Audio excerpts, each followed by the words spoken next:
welcome to Perspectivas Latinas, a community service of CAN TV. I'm your host, Juan Carlos Hernández. In recent years, Proyecto Latina has been one of the most dynamic groups of women to carve a mark on Chicago's literary landscape. Today we have Paloma Martinez-Cruz, Coya and Sandra Santiago to talk about their new anthology, Rebeldes. Welcome to all of you. Thank you. And actually, we're going to start with a taste of one of the pieces from Sandra. We'll start with that. Third shift woman. 'Cause I'm a woman, W-O-M-A-N. Now say it again. Woman. Woman, invisible woman, woman the color of water, moves in shadows and works under the cover of night. At home, the babies soundly sleep. Mommy won't be missed. She has made sure to leave bellies fed and cheeks kissed. She is not soft, no. She is steel backbone and equal to any.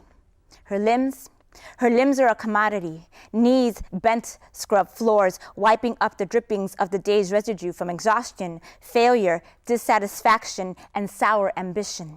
Legs and feet stand for 12 hours at assembly line work as once nimble fingers become arthritic appendages. And language becomes a barrier, a weapon for employee compliance. Her limbs are a commodity. Callous hands clean toilets, cook your food, scour your pans, scrub nasty soils from your linens. Solid arms carry your babies while leaving her own in the hands of El Todopoderoso. Stoop back toils to pick your tomatoes while her bladder leaks into her pants and a supervisor gropes her breasts. Throat empty, void of voice, heart full of fear, deportation and destruction of family, not an option.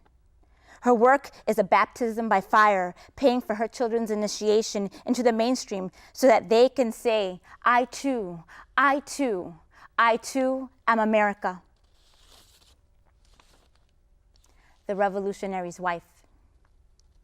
In the dimness of the living room, cigarette smoke forms a rising halo around the circle of compañeros. My soul aches for freedom too, but I am banished to the boiling of rice and stewing of fish. I'm encargada of the shooing away of little ones. They are restless baby birds that hover near their daddies, picking up at particles of sound. They leave quickly because words are too big for them to digest. Rebellion is a forbidden weapon that I am prohibited to touch or hold. My hands are permitted only babies, dishes, and brooms. I am within earshot and want to holler to them that I understand the meaning of oppression, that my soul aches for freedom too. But today, as always, I do mi quehaceres, keeping silent and well-mannered. Well, thanks for that reading. It's very good, as all of these pieces, I imagine, are. But before we get to talking about the anthology, I want to know about the history of Proyecto Latina.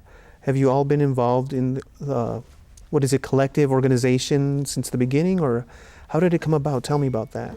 Well, Coya? Proyecto Latina started about 8 years ago as a place for Latina women all across the city to get together and support each other as artists, as activists, as a space where we could really think about what it means to be creative and be Latina and be a woman all at the same time and support each other in doing that.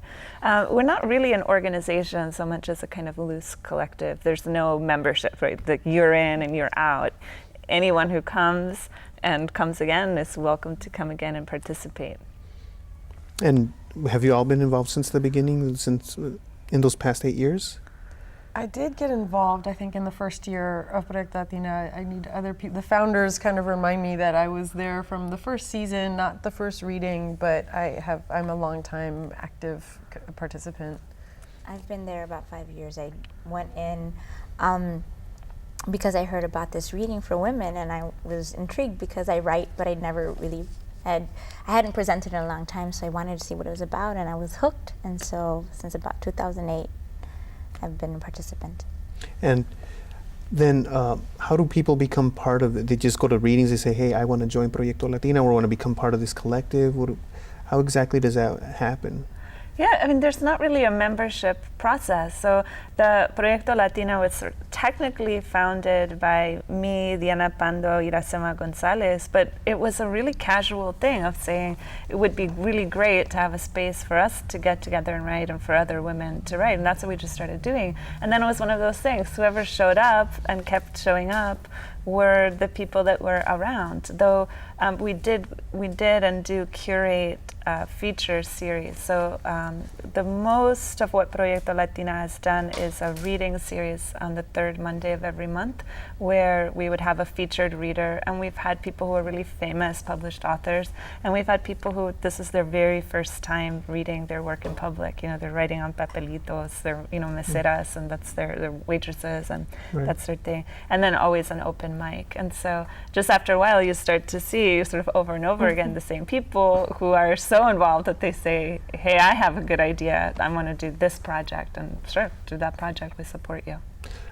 So it's open doors to anyone, any woman specifically. It's for women only, right? No men are in Proyecto Latina. Well, no. I mean, we are the goal of the work is to support specifically Latino women. But we have people who are not Latinos come all the time. Sometimes really devotedly every month. We have the same people. We have men who have come. We've had male poet. We always say once a year we have our affirmative action and we feature a male poet. Okay. A man has been the featured reader, and a lot of men are routinely very supportive, like Coya has said. And sometimes a man who comes who is also a creative will ask permission to participate that evening, and it's a very respectful thing that they ask for they ask for permission to participate. And so men are all a terrifically welcome presence. Right. But the idea is to have that support system and safe space for Latina creativity. Yes, men are not the focus, but they are welcome, obviously. Yeah. Now tell me, you've been mentioning readings and writings, but when we started, you said artists. So are artists, other artists part of it, or is it primarily writers? Well, we have featured artists on a whole spectrum. So sometimes we've done a gallery show where we feature visual art. Sometimes we've done screenings of film projects or video projects. Sometimes we've had musicians. The open mic component tends to be mostly writers. I mean, in some ways, that's the easiest thing to build space for. We'll have a writing meetup. It's easier than having an editing meetup. We've had performance troupes, comedians. Paloma debuted her Bring my work. guitar. Yeah. Songwriting. And if I can interject, Sure. also remember that writing is an art. So when we say the writers, writing is an art and it's a craft. And so a lot of people don't refer to us as artists, but we are artists because we are creating. So. Oh, thank you for Thank affirming that. Now, talking about that art, the art of literature, how do you see the state of Latina and Latino literature here in the Midwest and Chicago specifically? Any one of you, how do you feel it's developing or it's developing? Because I know Chicago has been one of the focal points. Two of the bigger Mexican-American writers have come out of Chicago, Latinas.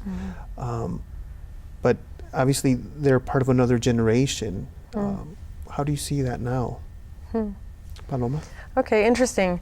I do think that there are several luminaries that we'd easily be able to point to, that you said that tend to come from a different generation, perhaps. And I do think that there's a lot of remarkable work that's going on now. I think some of the challenges have to do with the relationship to mainstream media and us having to make our own spaces, which is one of the needs for Proyecto Latina, which is we need to kind of lend legitimacy to our own work, because we're often finding that the small amount of space that's kind of allocated to the minority perspective doesn't really fit the needs or doesn't really serve the diversity of our communities. So I do think that this process has been one of building our own structures, building our own system, because we're often excluded from the mainstream media flows, and that's something that Proyecto Latina is trying to respond to.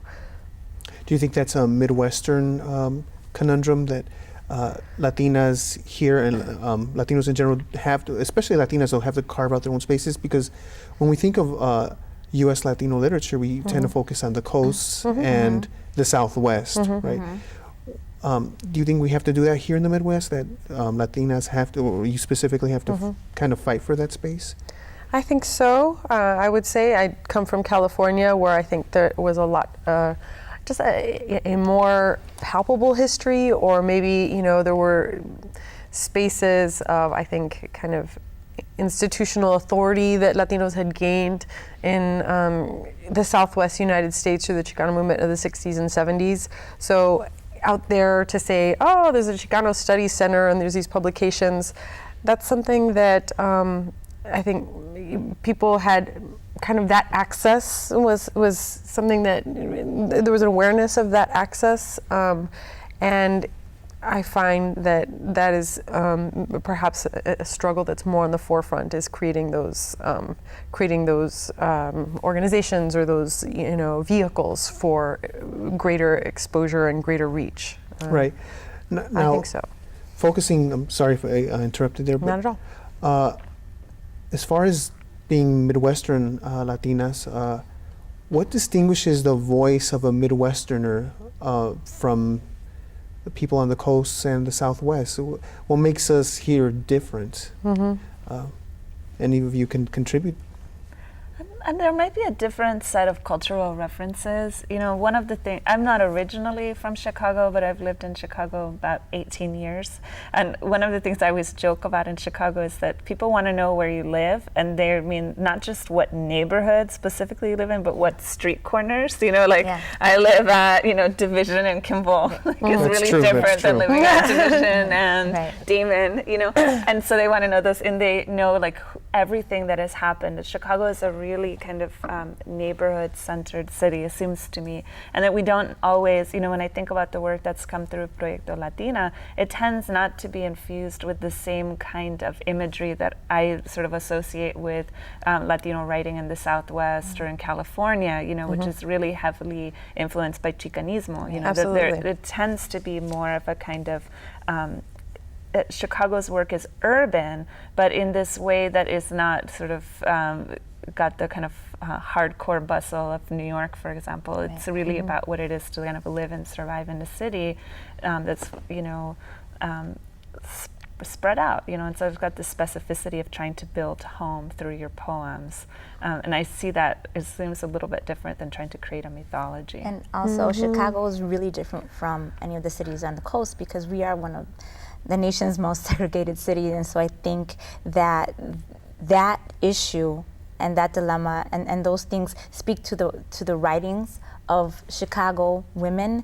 The dynamics of how we live and how we traverse our daily lives might be different, even though we, as Latinas, we all deal with the same issues. I think that the way what's placed before us, it might be a little bit different because of the way Chicago is set up. So, Right, but we mentioned Chicago, but obviously Latinas are all over the Midwest, right? Indianapolis.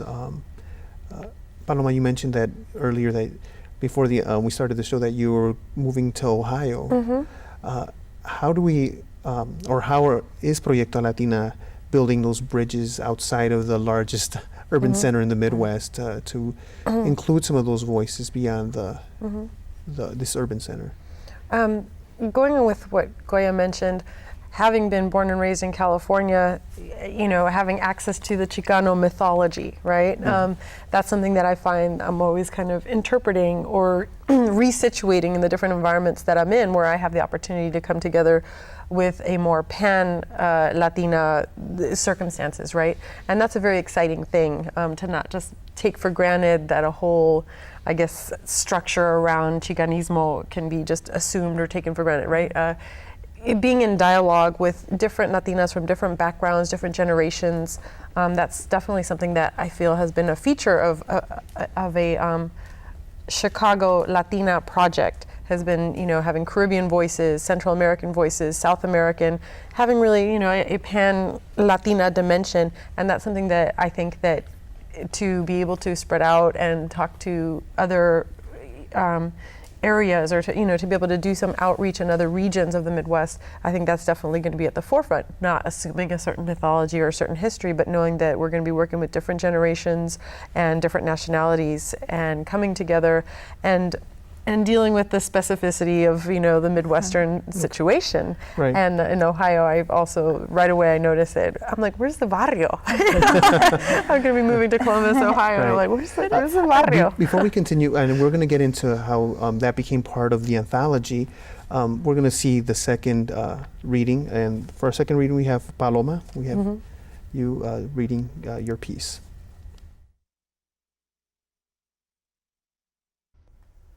July. In a midnight blue convertible Fiat with beige upholstery, pocked with seasons of cigarette burns, the sweat gathers underneath our thighs and leaves small puddles where we have sat. We tear down the pulsing veins of tar, interlaced helixes by which Aztec deities ascend and descend to celestial and infernal planes, and the roach is lit with the red end of the button that pops out of the dash, and the day is brown, and it becomes time for swearing. Swearing, this time, never to set foot inside a church again. He means the kind of church where Grandma goes, the kind where they sell tamales outside, and the rows of repentant cholas pack themselves into white blouses. You would for a pretty lady, I observe. He laughs as he thinks about the ways he is, and then concedes that yes, he would. In the basement apartment at Grandma's, there are blue chip stamps for us to moisten on a sponge lying in a bowl of tap water. An out-of-tune piano sits on an avocado green shag rug. He has a date, so Grandma comes down to watch us, and she sits transfixed at the end of the putty-colored recliner, riddled with seasons of cigarette burns, and says things in tongues at the television set where Linda Blair rotates her head at 360-degree angles. Grandma behaves like the people in the movie are in the living room. She speaks in tongues at it. It sounds like harararan da sala harararan. He flips on his tie and puts on the Thrifty's aftershave that she bought him for his birthday, along with the extra long shoehorn from Florsheim that we used to chase after cucarachas. A rusting fan looks around the room. I ask him the question Grandpa told me to ask. I say, if God didn't build the earth, then who did? Chicanos is the answer. They swing pickaxes and trip on anvils and husk tamales alongside buckets of hot rivets, dangling sandaled feet from I-beams, drinking Budweiser and rooting for Fernando Valenzuela because it is July, as they conceive tectonic plates and decide how many species of marsupials should hop across the Western sphere, and a new religion slips carelessly, slips irrevocably, into the media stream that rests squarely on the pew of an East Side Clover. Chicano dogs bark plaintive remarks into pre-dawn hours. I know these are Chicano dogs because of the lilt with which they speak. Chicano as the unwilling audience of their vigil who shouts, "Hey Moreno, shut your dog up." Chicanos raise fists and climb trees and jump on the policeman. They watch Tower of Power at the street scene and shout, "Show!" out the window of the car when it's moving and when it's not moving. And when I ask Carmen why she shouts it, she says, because it hurts.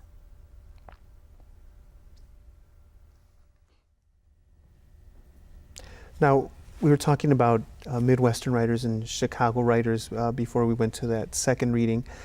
Let's focus on your anthology now, which is obviously a product of Midwestern writers, or is it just Chicago writers? It's mainly from the most consistent participants of Proyecto Latina. We solicited writings from within the group first, but the word got out, the call for submissions was on the website, and we have from a few other regions submissions, and some of our really strong work comes from other areas of the country, but the grand majority is from Proyecto Latina, longtime participants or consistent collaborators.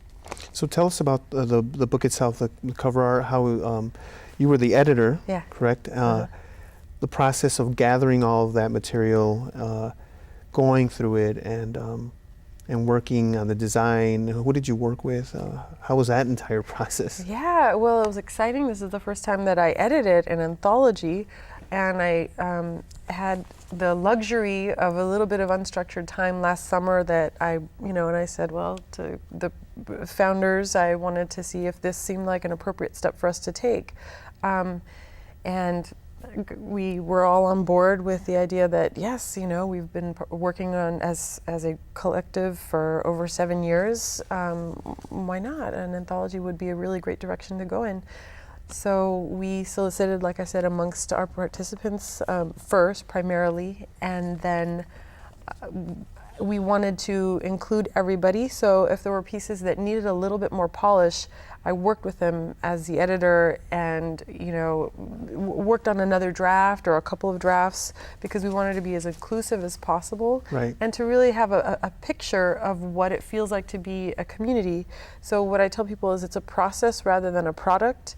This is not something that would be like The New Yorker, for example. The literature that you see there, it's going to represent somebody at the very height of their writing career, and we wanted to show all the different levels that come together, and we also wanted to include our chismes, which is something, I wanted it to feel like our open mic experience. Well, one of the things that I think is really great about the anthology is that it represents a really broad spectrum of Latina art. So it has poetry in there, it has nonfiction, it has stories, it has the chismes. One of the things we've done at Proyecto Latina for a very long time is collect anonymous chismes, little secrets from people in the audience. Nothing mean-spirited, stuff Right. like, oh, I forgot to put on deodorant today, I'll write it down. We all laugh about it. Those chismes are in here too, visual art, photography, cartoons. So you can really get a sense of the talent happening in our city and in the Midwest. Great. And our chisme box joined us today, I And have we'll to get to point the out. chisme box in just a few minutes. It's important. We have the final reading, actually, that we have to go to.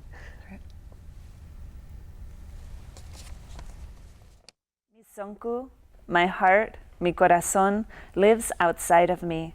One foot firmly pressed into my back, hand tangled in my hair, sweetly snoring. She is tiny, mi chiquita pequeñita, pero como ha crecido mi nena. Superimposed on her sleeping body is my memory of the day she was born. Mi wawa, mi chula, both of us terrified, her eyes closed against the light and mine taking in chicken legs and thin skin and wondering how anyone survives being born. Y mira, mi wawa is a reckless child, likes to climb onto tables, into dishwashers, around every barricade. Twice I have found her reaching intently into the toilet, head first. She likes to wrap cords around her neck, pulling them tight. She is unafraid, bold, always on the move. And me? I like to watch her sleep, grateful for peace, grateful for life, but no less terrified. This is my love, my heart, my child, mi sonku, once here, sleeps there. Make no mistake, we are surviving every day when the little things could kill us, and they don't. Coya, before we go into that reading, you were talking about chismes, and Paloma too, and you guys were talking about this box we have here on the table, and people putting snippets of secrets or whatever, or gossip, right, during your readings. Is that how it happens? Tell me about that. Yeah, so at the beginning of every gathering, we distribute little blank pieces of paper and ask people to write chismes. We have some rules, no names, nothing mean-spirited. So it's not an opportunity to be like, Paloma is the worst. She's like, blah, blah, blah, it's meant to be a kind of celebration, right, of all the things that we don't say. Much like the poetry and the work that we do is about sort of creating space for things that go unsaid. And so we slip it into the chisme box, and then between readings, we go through the audience. And so even people that aren't there to read a poem or read a piece necessarily, we might be like, Sandra, here, read a chisme, and she'll pick out a chisme and read it, and usually everybody laughs. And the great thing about it is it is building community, because no matter if you're Puerto Rican or Mexican or Dominican or Salvadoran, there's chisme, there's gossip. And so it's a great way to build community and really let down the defensive for those people who didn't want to read. They can read a chisme. So everybody's reading. Everybody It's can write all-inclusive. something, and everybody has something to share. And it's accessible. When you Right. sort of think about it, then you're sitting in the room, you're like, who forgot to wear deodorant? But it's not a bad thing. It becomes really just, we're all, even when we have really well-known writers there, could be her that forgot to do it. So it's great. It's an equalizer. What are some of what's one of the funniest chismes that you pulled out? You want to read one of your favorite ones? Okay. Oh, they're part Unless of I the pull anthology? one out Yeah, of the we box. actually include, Oh, there are chismes in there There now? are- Paloma chismes included. She's Oh, just yeah. set up Should I, each section. should I read one out of the box? No, Yeah, out of read the one out of the anthology. box. Out of the Anthology. anthology. Yes. Page are we on? 71. I made a move on my professor. I realized I misread the signs when he freaked out. Yeah, Yeah, oops. that's a scandalous one. Yeah, that is. A real quick one. I set up a date with this guy and ended up running into his cousin along the way and ended up with him instead. Wow. Did you edit out one of the words? I did. Did you find one, Coya? Up there, I was trying to see if there was another page of chismes, because these are all the really scandalous chismes. Yeah. Let's see. I don't think I want to read any more of these chismes. These are scandalous. I like it. That's a good thing, though. There's stuff about a botanica. Oh, here's one. What's with girls wearing high-heeled shoes to events with grassy areas? I mean, come on. So. That didn't really sound like a chisme, more like a criticism. Well, sometimes it is a place to vent. Right. You know? I Yeah. remember one so vividly that was like, I am so sick of all the big tacky earrings I see everywhere. You know, and I wear like big tacky earrings. I'm like, That's what I was about to say. hey. Ooh, careful there. Now, focusing back on the larger Latina space of writing, the publishing world is going through a huge revolution. And I think this is a product of that, right? Before you probably had to go to a publisher and work with them. What else can you do, or are you doing, to encourage Latinas to put their words out there, to create a space for their voice? Sandra or Paloma or Coya, whoever wants it. It's also it's creating more spaces like these. Proyecto Latina was for me the first place that I saw powerful, beautiful women speaking, and it's about creating more of those spaces and accessibility. And so I think that that's one of the most important things, that we have to see ourselves and we have to tell our own stories, and allowing Latinas to take ownership of that. Allowing Latinas to tell their own stories is very important. Okay, we are out of time. Thank you so much for coming. It was fun. Thank you. Thank you. Look forward to reading this. Perspectivas Latinas is a community service of CAN TV. If your nonprofit organization would like to work with CAN TV, call 312-738-1400 and ask for nonprofit services. Tune in to Perspectivas Latinas for local issues and concerns every Thursday at 8:30 p.m. on CAN TV 21. I'm Juan Carlos Hernández. Thank you for joining us.